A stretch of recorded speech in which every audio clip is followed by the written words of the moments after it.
Bulletin updates చూద్దాం. తెలంగాణలో municipal ఎన్నికల సందర్భంగా సీఎం రేవంత్ రెడ్డి జిల్లాలో పర్యటిస్తున్నారు.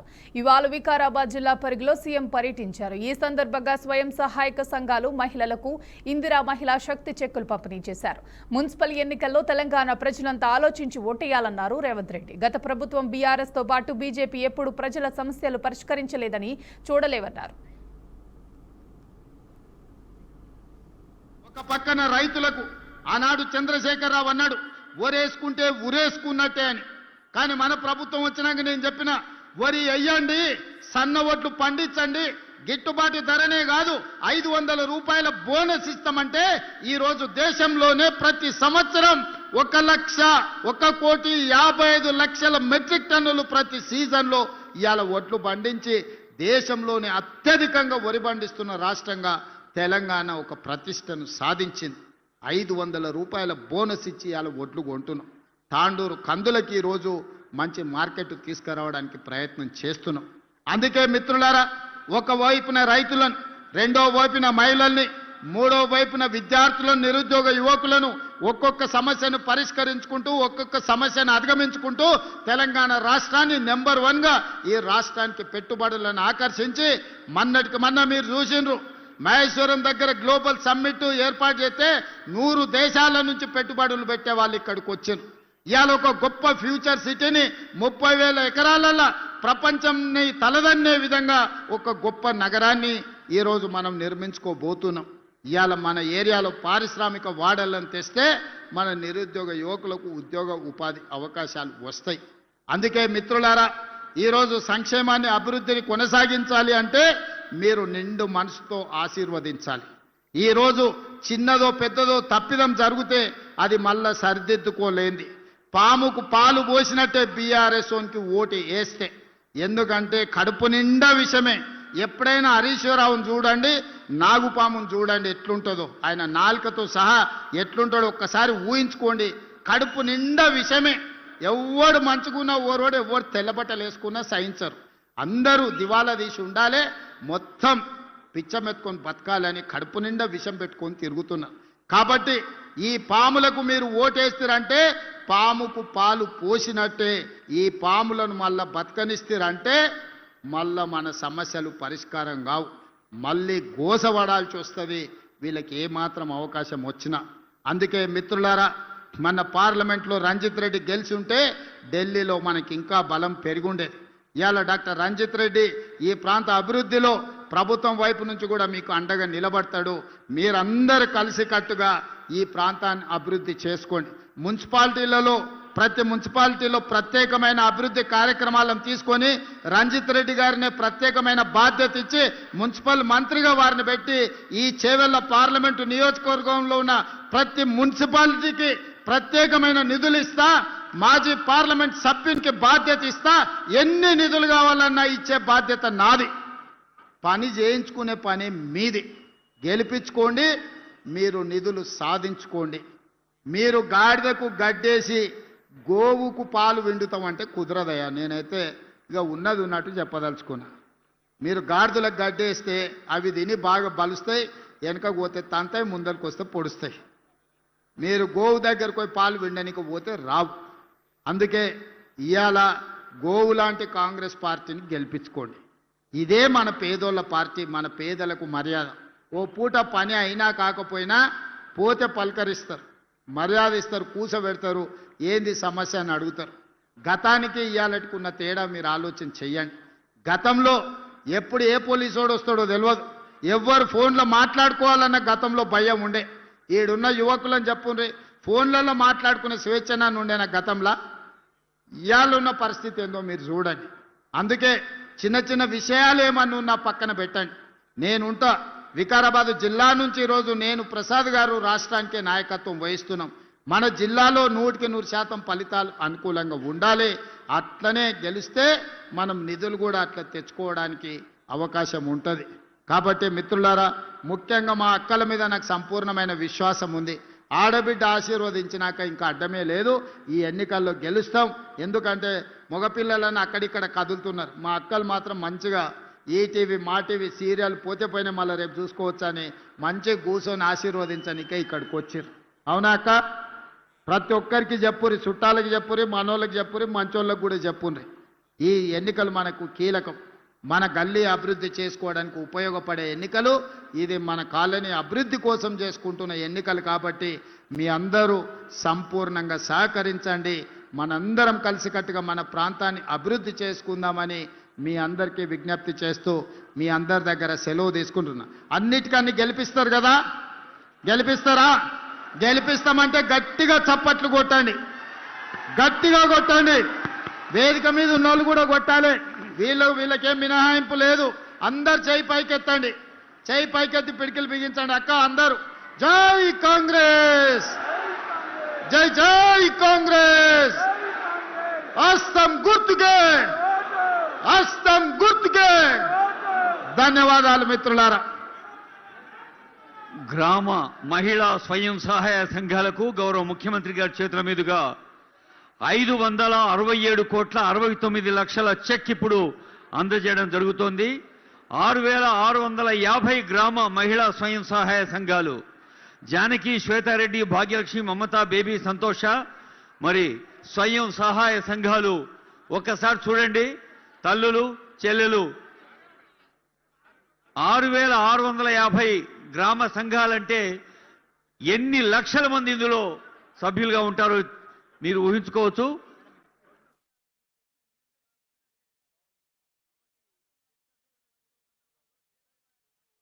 రంగారెడ్డి, మహబూబ్నగర్ జిల్లాలో నీళ్లు వస్తాయని నేను కాదు చెప్పింది, చంద్రశేఖర్ రావే చెప్పిండు. మరి ఎందుకు కట్టలేదే? ఎందుకు భూసేకరణ చేయలేదు? అందుకే ఈ వేదిక మీద నుంచి మా రామ్మోహన్ రెడ్డి గారు అడిగినట్టుగా లక్ష్మీదేవిపల్లి భూసేకరణ తొందరలోనే సేకరిస్తాం. ఆ ప్రాజెక్టును కట్టడానికి అవసరమైన ప్రణాళికలను సిద్ధం చేస్తున్నాం. అదే కాదు, ఈనాడు ప్రాణహిత చేవెళ్ళ చంద్రశేఖరరావు నిర్లక్ష్యానికి రంగారెడ్డి జిల్లా బలైంది. అందుకే ఈనాడు తుమ్మిడిహెట్టి దగ్గర మొదలు పెట్టాల్సిన ప్రాజెక్టును చిన్న కాళేశ్వరం మేడిగడ్డ దగ్గరికి తరలించండి. మంతని పెద్దలు శ్రీధర్ బాబు గారు ఇక్కడనే ఉన్నారు. మేడిగడ్డ, సుందిల్లా, అందారం ఆడ లిఫ్టులు, బ్యారేజీలు కట్టిండు. కానీ మంతని నియోజకవర్గానికి గుంట భూమి కూడా నీళ్ళు ఇవ్వలే. 1,00,000 కోట్ల రూపాయలు ఖర్చు పెట్టి కాళేశ్వరం కట్టిండు. కట్టిన కాళేశ్వరం 3 ఏళ్లలోనే కూలేశ్వరం అయింది. 1,00,000 కోట్ల రూపాయలు గోదావరిలో కలిసిపోయినాయి.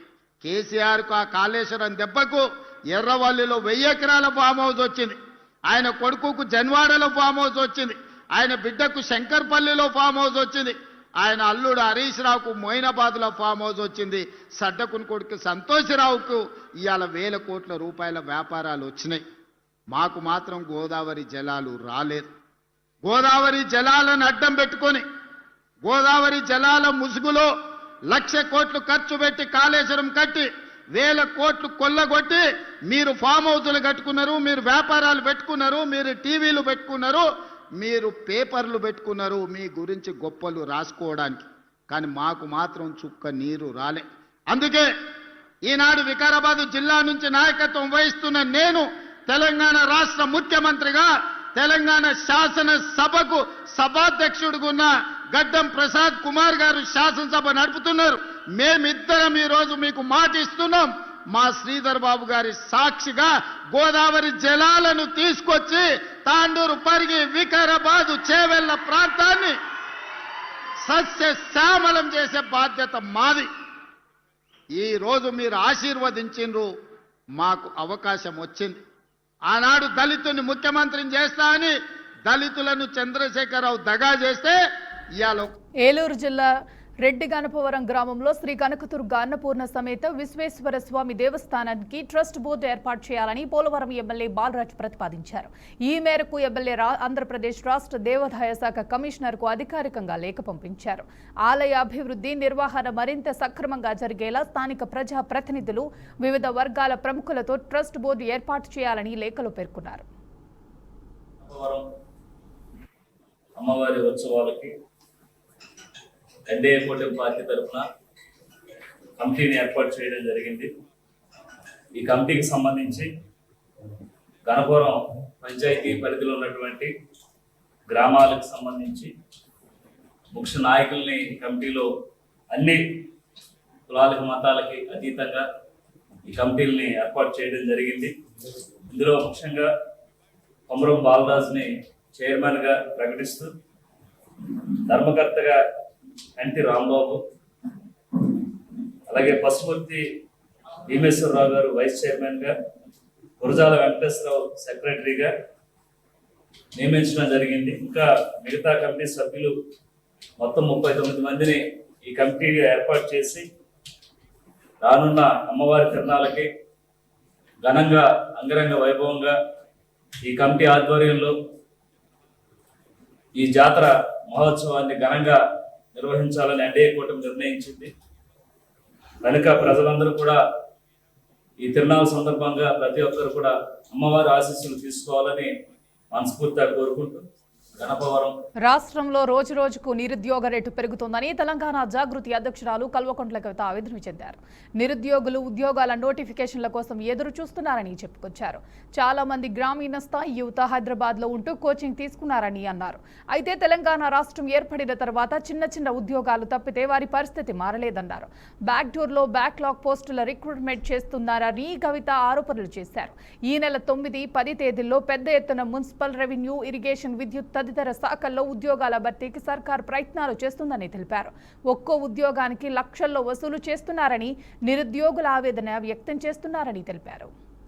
మన రాష్ట్రంలో చూస్తున్నాం, రోజు రోజుకి అన్ఎంప్లాయ్మెంట్ రేట్ పెరిగిపోవడము, యూత్ అందరు కూడా ఒక రకమైనటువంటి నిర్వేదంతోని, ఒక రకమైనటువంటి డిసప్పాయింట్మెంట్తోని ఎప్పుడు గవర్నమెంట్ జాబ్స్ వస్తాయి, ఎప్పుడు క్లారిటీగా మేము ఎగ్జామ్స్ రాయొచ్చు అనేటటువంటి ఆలోచనలో ఉన్నారు. పాపం చాలామంది ఎస్పెషలీ గ్రామాలలో ఉండేటటువంటి యువమిత్రులు అందరూ కూడా వారి వారి కుటుంబాలను వదిలేసి, తల్లిదండ్రులను వదిలేసి, ఆ చిన్నపాటి వ్యవసాయం మీద వచ్చేటటువంటి డబ్బు తీసుకొని వచ్చి హైదరాబాద్లలో, దిల్సుఖ్ నగర్లో, అశోక్ నగర్లో, కేపీహెచ్బిలో ఇట్లా ట్రైనింగ్ సెంటర్స్లో ఉంటూ కోచింగ్ తీసుకుంటూ వాళ్ళు ప్రయత్నం చేస్తూ ఉంటారు. ఈ యొక్క అంశం మనం గమనిస్తూనే వస్తున్నాం. తెలంగాణ రాష్ట్రం వచ్చినాక ఈ పరిస్థితి మారుతుంది అనుకొని అనేక మంది యువత అంతా కూడా తెలంగాణ ఉద్యమంలో చాలా బలంగా కొట్లాడినారు.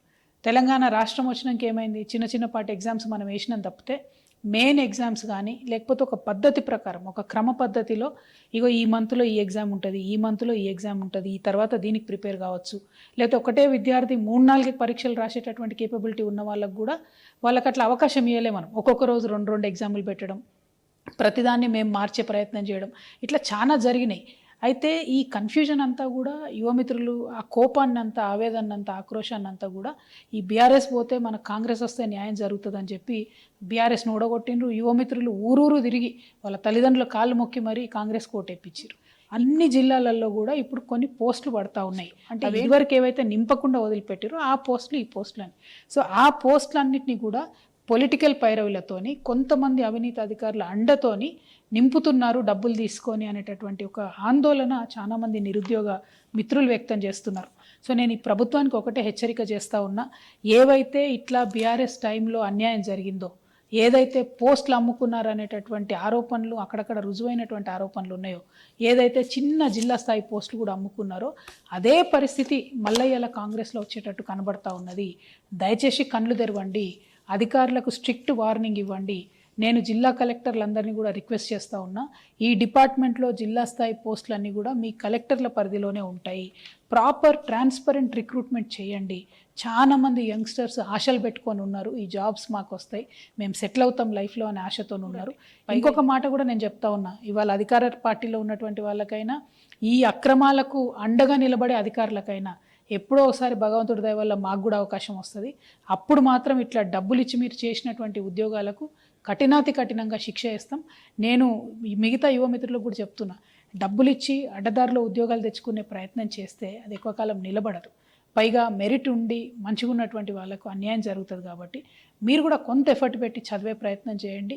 ఉద్యోగాలు కొనకుండా ఉద్యోగాల కోసం ఫైట్ చేసి, స్టడీ చేసి, కొట్లాడి సాధించుకునే ప్రయత్నం చేయండి. మీకు అండగా జాగృతి నిలబడుతుంది. మెరిట్ స్టూడెంట్స్కి, పేద విద్యార్థులకి, ఉన్న అరెకరం మధ్యక్రమం పొలం అమ్ముకొని వచ్చి మీ మేధస్సు మీద మీరు డిపెండ్ అయ్యేటటువంటి మీ అందరికి కూడా జాగృతి అండగా నిలుస్తుందని చెప్పి తెలియజేస్తూ, ప్రభుత్వం కనువిప్పుతోని వెంటనే చూసుకోవాలి, కళ్ళు తెరవాలి, ఏమేం జరుగుతుందో జిల్లాలల్లో సీరియస్గా విచారణ చేయాలని చెప్పి నేను డిమాండ్ చేస్తాను. తిరుమల శ్రీవారి పలువురు ప్రముఖులు దర్శించుకున్నారు. ఉదయం వీఐపీ విరామ దర్శన సమయంలో AP high court justice Srinivas Reddy, AP high court judge Harinath Sharma, మాజీ మంత్రి నారాయణ, ఆంధ్రప్రదేశ్ రాష్ట్ర మంత్రి పయ్యావుల కేశవులు తదితరులు వేరువేరుగా తిరుమల శ్రీవారిని దర్శించుకుని మొక్కులు తీర్చుకున్నారు. దర్శనం అనంతరం వీరికి ఆలయ రంగనాయకులు మండపంలో వేద పండితులు వేదాశీర్వచనం అందించగా ఆలయ అధికారులు శ్రీవారి తీర్థ ప్రసాదాలు అందజేసి శేష వస్త్రంతో సత్కరించారు. క్వాంటమ్ వాలీ ప్రారంభోత్సవంలో ఏపీ సీఎం చంద్రబాబు నాయుడు మాట్లాడుతున్నారు. లైవ్ ద్వారా చూద్దాం. కోటి గారు వారికి అదే సమయంలో స్థానిక శాసనసభ్యులు తెనాలి శ్రావణ్ కుమార్ గారు, గౌరవనీయులు డైరెక్టర్ ఐఐటి తిరుపతి సత్యనారాయణ గారు, chief technology officer Tata Consultancy Services Harrick Vin గారు, డైరెక్టర్ ఐబిఎం అమిత్ సింగి గారు, డైరెక్టర్ అడ్వైజర్స్ ఎల్ఎన్టీ సతీష్ గారు, మధుమూర్తి గారు, మన్నవ మోహన్ కృష్ణ గారు, వేదికపై నుండే పెద్దలు, ఈరోజు ఈ కార్యక్రమానికి చేసినటువంటి again dignitaries are here, academicians, industrialist, prospective entrepreneurs and also students are here, offline, online. So many students are online. For everybody, good evening. Today is a historic day, not only for Amaravati or Andhra Pradesh, but for India itself. Today we are laying the foundation for something far greater than a building. We are laying the foundation for India's leadership in the global quantum revolution. We are standing at a global inflection point. The United Nations has declared this year the International Year of Quantum Science and Technology. Across the world, experts describe this movement as the transistor momentum for quantum, when deep science theory becomes real world capability.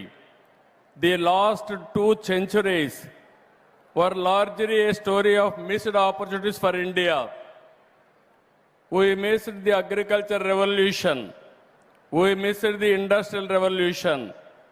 But we did catch up with the communication and IT revolution. I am very happy. I remember even today our honorable former Prime Minister Vajpayee ji has introduced deregulation in telecommunication sector. And also at that time, I started iTech City, that is a game changer in information technology. I am very happy. At that time, iTech City was inaugurated by Vajpayee ji. Today, Amaravati City Foundation was laid by Honorable Prime Minister. I am very happy to announce Jitendra Singh ji will be remembered in the history. Quantum machine, quantum computer is inaugurated by him. It will be remembered, it will be a game changer not only for Andhra Pradesh, for India. It is going to happen. If you see here, always I wanted to inform all students. When I became Chief Minister in 1995, Internet has been innovated by Bill Gates at that time. This month is coming to Amaravati. Bill Gates is coming on 16th to Amaravati.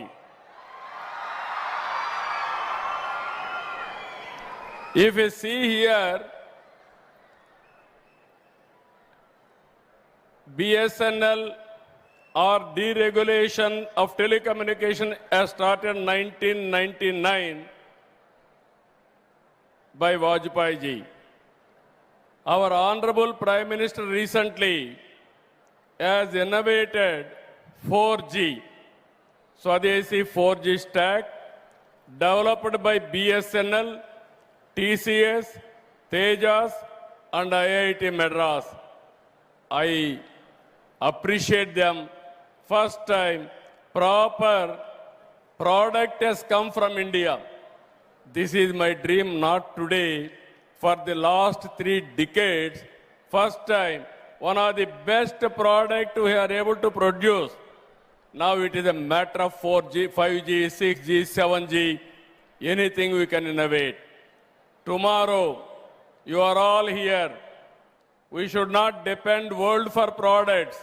We have to produce products and we have to supply for the global community. We are having all capabilities. I wanted to request all of you, think differently, act differently.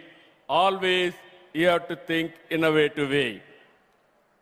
One initiative long back, our Chandrasekhar has rightly mentioned. I faced so much of criticism when I used to talk about cell phone. Everybody used to attack me. Here is a man who wants cell phone. At that time, China used to add nearly 1 million or 1 crore cell phones a month. That is how they used to go very fast. Everybody attacked me. Cell phone can give food or water or what? I used to say one thing. Future will tell what I am thinking today. You wait for the future. That is what I used to say. Today, all those who criticized me, all their children are in America or in abroad in IT profession only. Even today, I am telling you, we are all talking quantum. Our Honorable IT Minister is a Stanford graduate and also software computer science graduate from Carnegie Mellon University. He is the right person to lead the state in information technology. I am appealing all of you. This is where I am thinking not today. What another 30, 40 years is going to happen, I will think and lay the foundation for that revolution. That is where we are today for quantum computing. If you see here, the lesson from history is clear. Nations that create technology shape the world. Nations that only adopt technology remain dependent. Quantum gives India a once-in-a-generation chance to move from adoption to creation and from participation to rule-making. Today, the opportunity has come for India to lead the quantum revolution. We should no longer be content with adopting technologies developed elsewhere. We must create new technologies. We must design and build products from India for the world. Amaravati Quantum Valley. If you see, recently I visited Davos. In Davos in 2026, only 2 issues everybody promoted. One is AI, artificial intelligence. Through AI, we are going to produce $1 trillion of economy. This 2026 belongs to AI. There is no doubt about it. Second is green energy.